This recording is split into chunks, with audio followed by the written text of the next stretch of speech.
Vidhi Salla, and this is an interview with Shoshana Bass, who is here to talk about the upcoming festival called Puppets in the Green Mountains.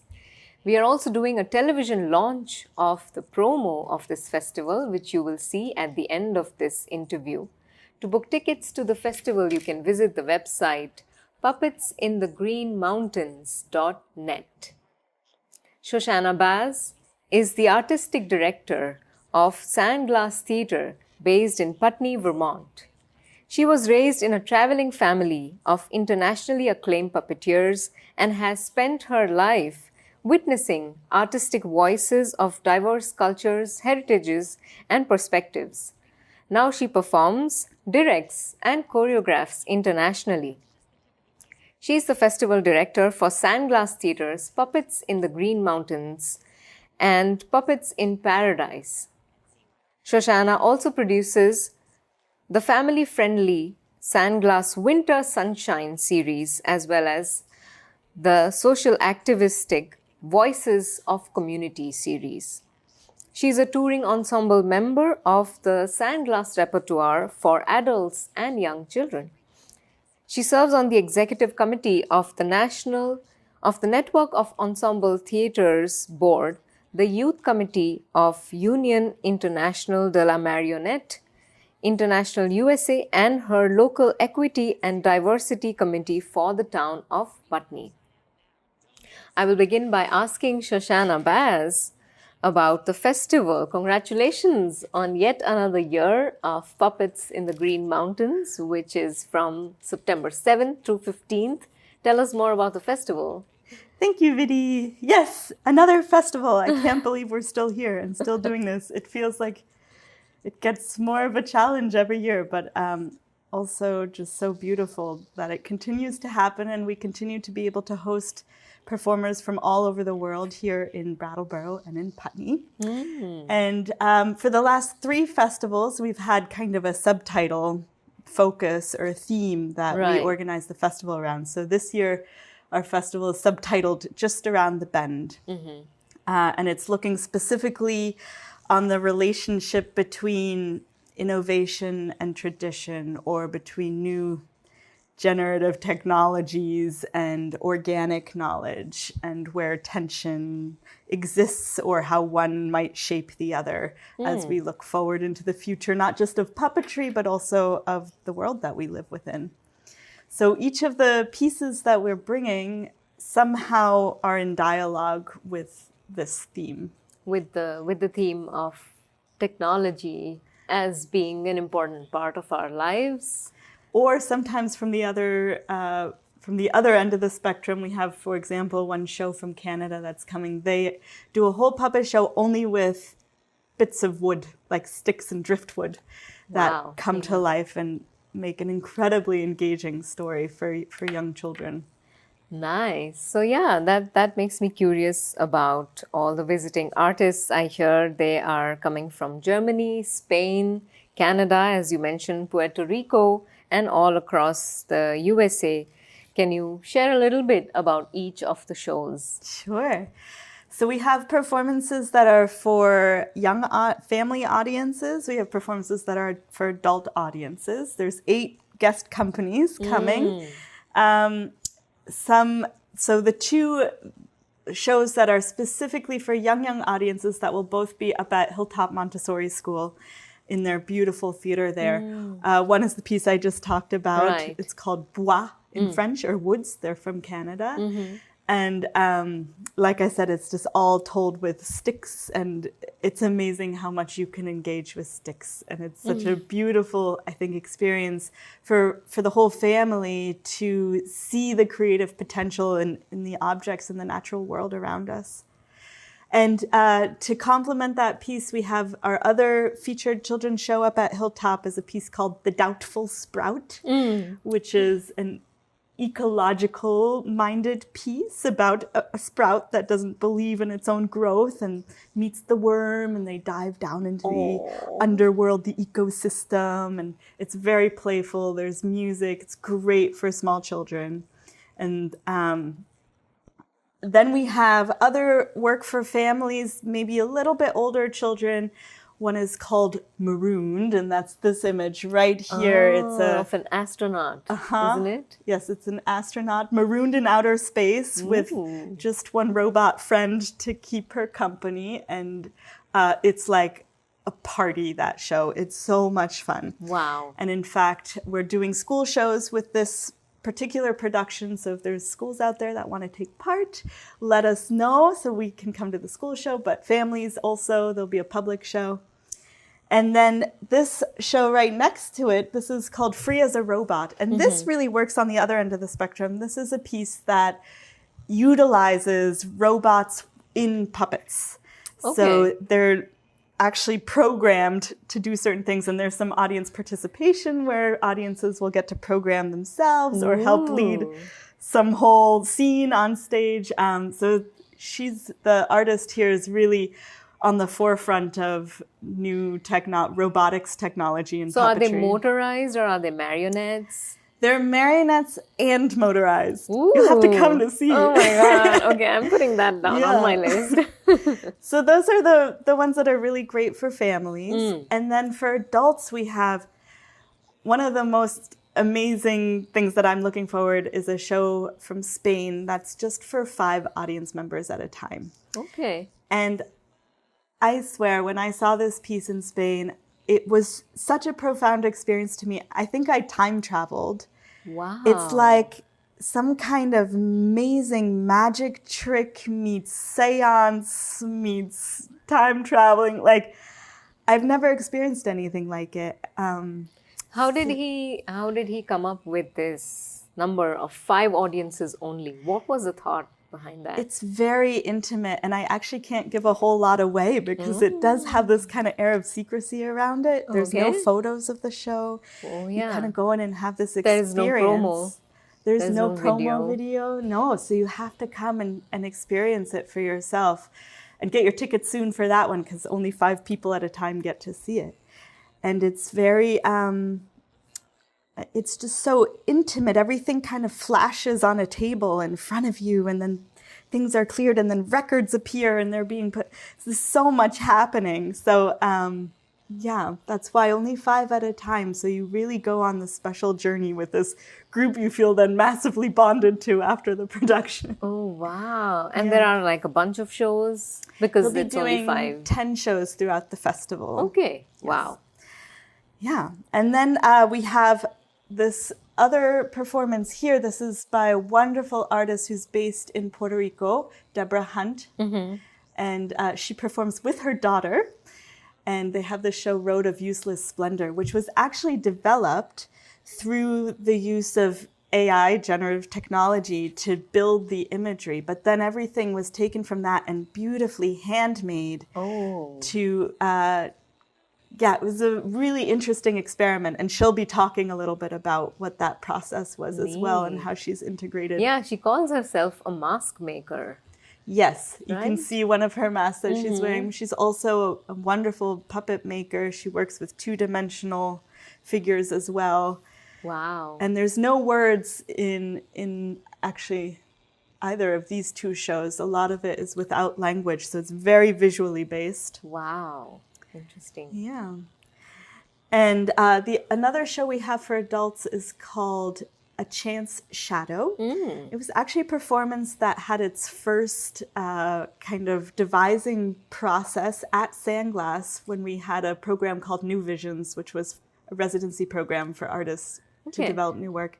And they've now finished the show, and it's been touring internationally, and it's going to come back to Sandglass and perform at the festival. And it's by Double Image Theater Lab, and that's a wonderful collaboration between Spika Wobi and Margot Fitzsimmons about poets from China and from Spain. Wow. And they use a lot of shadow puppetry and shadow images. Gorgeous work. Neat. That sounds pretty exciting. I also hear, so one thing I gathered is that some of the performances are also ASL interpretive performances. Yes, we're going to feature 2 shows. Like I said, many of the performances actually don't have text. So they're very accessible in that way. And that's why they tour internationally. and can play to all kinds of audiences. And puppetry is such a language of its own.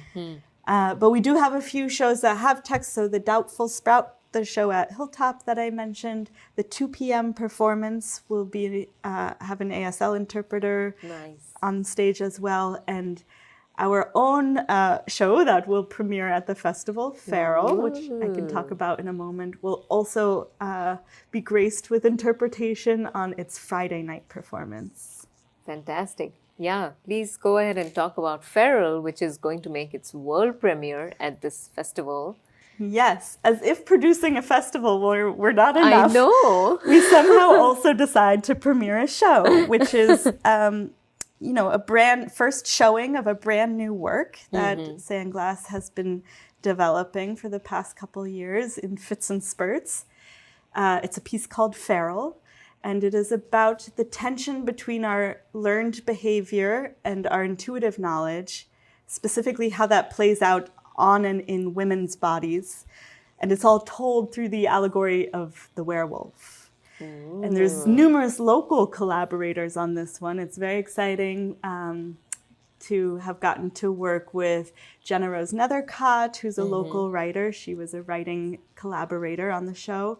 Molly Steinmark, musical collaborator, will actually be performing live with the production. Wow. Yeah. That's incredible. Maria Pugnetti is another local hero who is a beautiful visual artist, sound artist, among a plethora of other skills and talents, is a collaborator.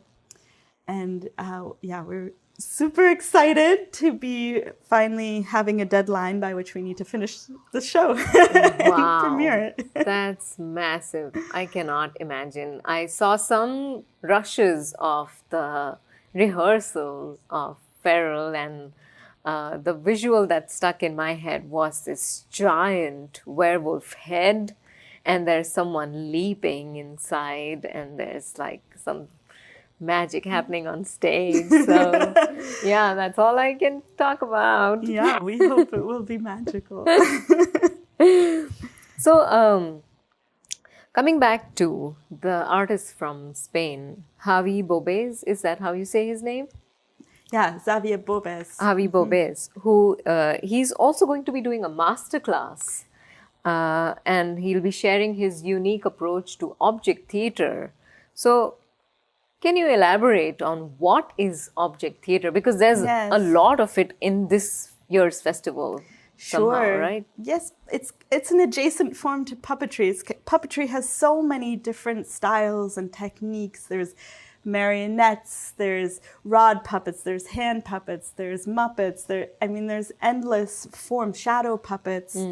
And then each country really has this kind of puppetry tradition that really grew culturally from the marketplace, from the people. And so object theater is one of these kind of puppetry adjacent forms, and puppetry can be object theater.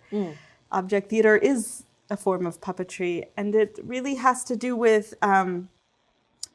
deeply investigating the power of objects, everyday objects, any objects, to contain memory or contain metaphor, to contain story, and really be allies in a creative investigation. And sometimes I think specifically this class, which I'm super excited about, because Xavi is really like, he's a master of objects, and he's devoted his entire career to researching the capacity of everyday objects.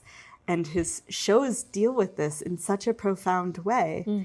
So I'm really excited to see how he approaches that process of discovery, because you don't impose a story on an object, you discover through the object. And it's such a beautiful idea to me. Yeah. When I read in his description that he researches object, I was wondering what that entails. Like, does he have a process about it? I guess the masterclass should I guess you'll have to come take the masterclass. It's a really unique opportunity to have someone come. His show can only only 50 people will be able to see the show, but 20 people will be able to come, and it's a 2-day class from 10 to 3 daily, deeply investigating his approach to this form of theater. And I think it's great for a performer, but it's also great for someone in any kind of creative inquiry or interested in, like, I don't know, how it changes your entire perspective of how you see every object in your life when suddenly you're in this kind of relational query with everything around you. Interesting. So are the participants expected to bring their own objects, or is that... There will be, if you sign up, you'll get a specific prompt, I believe. Okay. But there's no experience necessary. There's no preparation necessary. Oh, cool. Except for signing up. Except for signing up. On the topic of artist interactions, every festival, I love this about all your festivals, is that you host these panel discussions. And this year, there will be 3 panel discussions that will be held partly at the museum, Brattleboro Museum, and some at 118 Eliot, correct? They'll actually all be at 118 Eliot. Oh, okay. Yeah. So can you talk about these panel discussions briefly?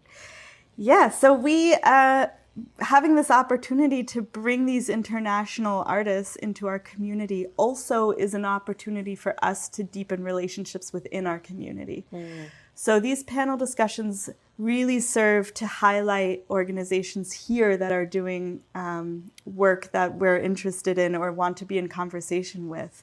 And this year, specifically along our theme of Just Around the Bend, we're starting with a panel called Objects and Memory, which connects also, Zavi will be on that panel, as well as Alice, who does this robotics show, who literally programs memory into things. Wow. And Zavi, who intuits memory in objects. So they'll be in conversation, and they'll be in conversation with Vera Longto Sheehan, who is one of our leaders in our local Abenaki community, and who is also doing a project in memory and objects. And so I can't wait to see what happens when they're all talking together about the relationship between art and memory and history. And it's not just within the creative sector, but also expands into kind of our whole cultural memory of the region. Nice. So we'll open with that, and Vera will really offer us a grounding in this area here. And then we'll move into a panel called Rocks, Trees, and Water. And this is specifically around the stories of our local waterways and our relationship to, or responsibility for, or curiosity of the natural world around us. And that will bring in our artists who are doing the show with wood. Right. And our artists who are going to the outer reaches of space. And they'll be all in conversation with local representative of the Connecticut River Conservatory, Kathy Erfer. And yeah, I'm excited to see what happens there. And then the third panel is currently titled Illuminating Converging Pathways, because we're looking at where we might be going. And the cast from Farrell will take part in that conversation, as well as Deborah Hunt. Great. And we'll be in conversation with a local filmmaker, Willow O'Farrell, around kind of what might be just around the bend and how art and community engagement really work together and are probably necessitated for the future of our world and how we take care of it. And there may be one special appearance of someone who we don't know yet if they'll make it. So maybe you'll have to come and see. Secret artist. Cool. That sounds like a great way to tie everything together. I feel like all the performances, when the artist panels happen, it's when audiences can bring in their questions, and it's an opportunity for them to engage more, not just with a specific art form, but explore how they can implement that in their own creative spaces. Is there anything else that you would like to bring the audience's attention to? I think I just want to say that there's a route in for everyone for this festival. Like you're saying, for someone who's interested in how this applies to our community or Right. community engagement, for families that just want to nurture joy and connect around puppet theater and get very creative, for someone who wants to learn more about theater, for adults that are, want to go see something weird and awesome and funny or strange or otherworldly. So there's all sorts of angles in, and this festival wouldn't happen if it weren't for the amazing community that we live in. It's really like the spirit of the festival, the power of the festival, the ripple of the festival happens because of the audiences and the community who take care of, host our artists and connect. After all the shows of the day, we have an opportunity for everyone to continue to connect and talk. And we're working together with Midnights here in Brattleboro to host kind of our late night puppet cabaret, which is you can go and have drinks and just connect with artists and audience members and staff people for the festival. Or you could maybe get upstage for a kind of get on stage for like a 5-minute puppet open mic experience and try your hand at it a little bit, or come with something you want to show. So there's lots of ways. You can even do it yourself. Lots of ways to be involved. That sounds pretty exciting. Thank you for creating this space to engage the community and for people to participate in, not just in passively receiving and watching, but also participating and doing it themselves. So thank you. I'm pretty excited about the festival. I should mention one more thing, which is the gala. For people who are also equally excited about this continuing to happen and passionately want to support Sandglass and the International Arts Exchange that we nurture, we have a big gala on Thursday, September 12th at the Brattleboro Museum. Great. And that is a fundraiser for Sandglass. And the gala and ticket includes seeing Feral, Sandglass's premiering production. Ooh, that sounds pretty exciting and a great way to contribute in a big way to Sandglass Theater and its ongoing and future programming. We have a number of fringe events around the festival, so the dialogues are part of it to contextualize everything.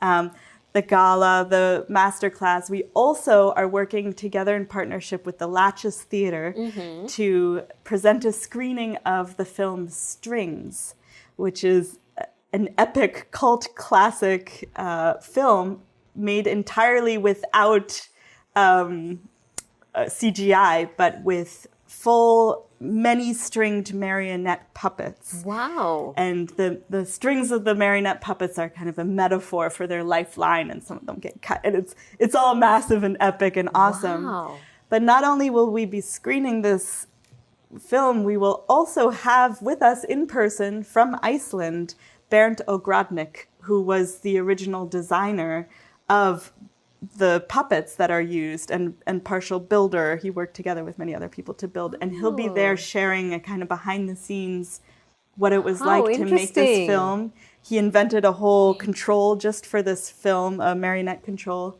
And Bernd is now a prolific teacher of wooden puppetry carving. He has an online school. He has thousands of students all over the world. And he'll actually be here with us, which is amazing. So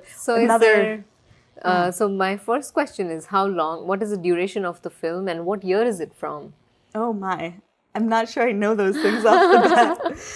Okay, so I won't ask those questions. Then I'm going to ask, is there going to be a question and answer session with him at the end of the screening? Yeah, people will be able to ask him direct questions about the process or whatever you want.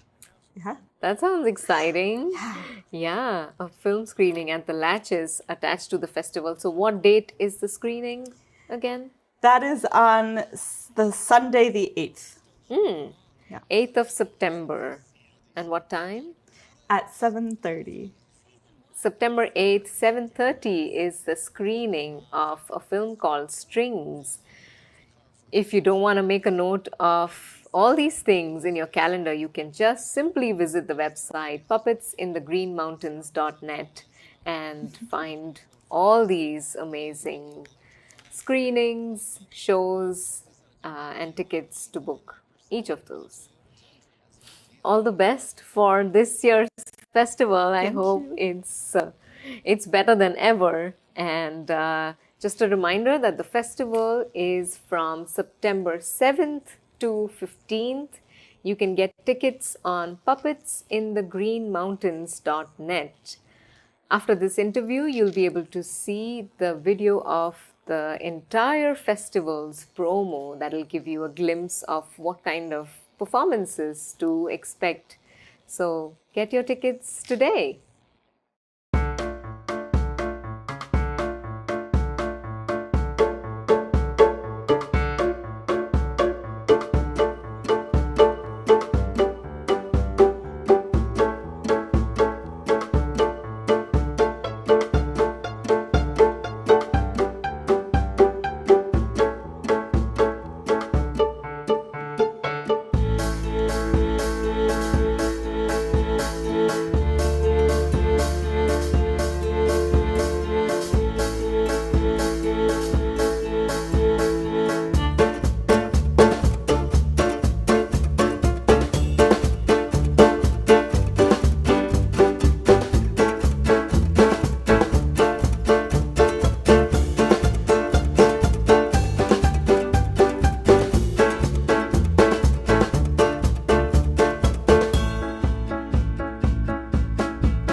See you at Puppets in the Green Mountains Festival. See you at the festival.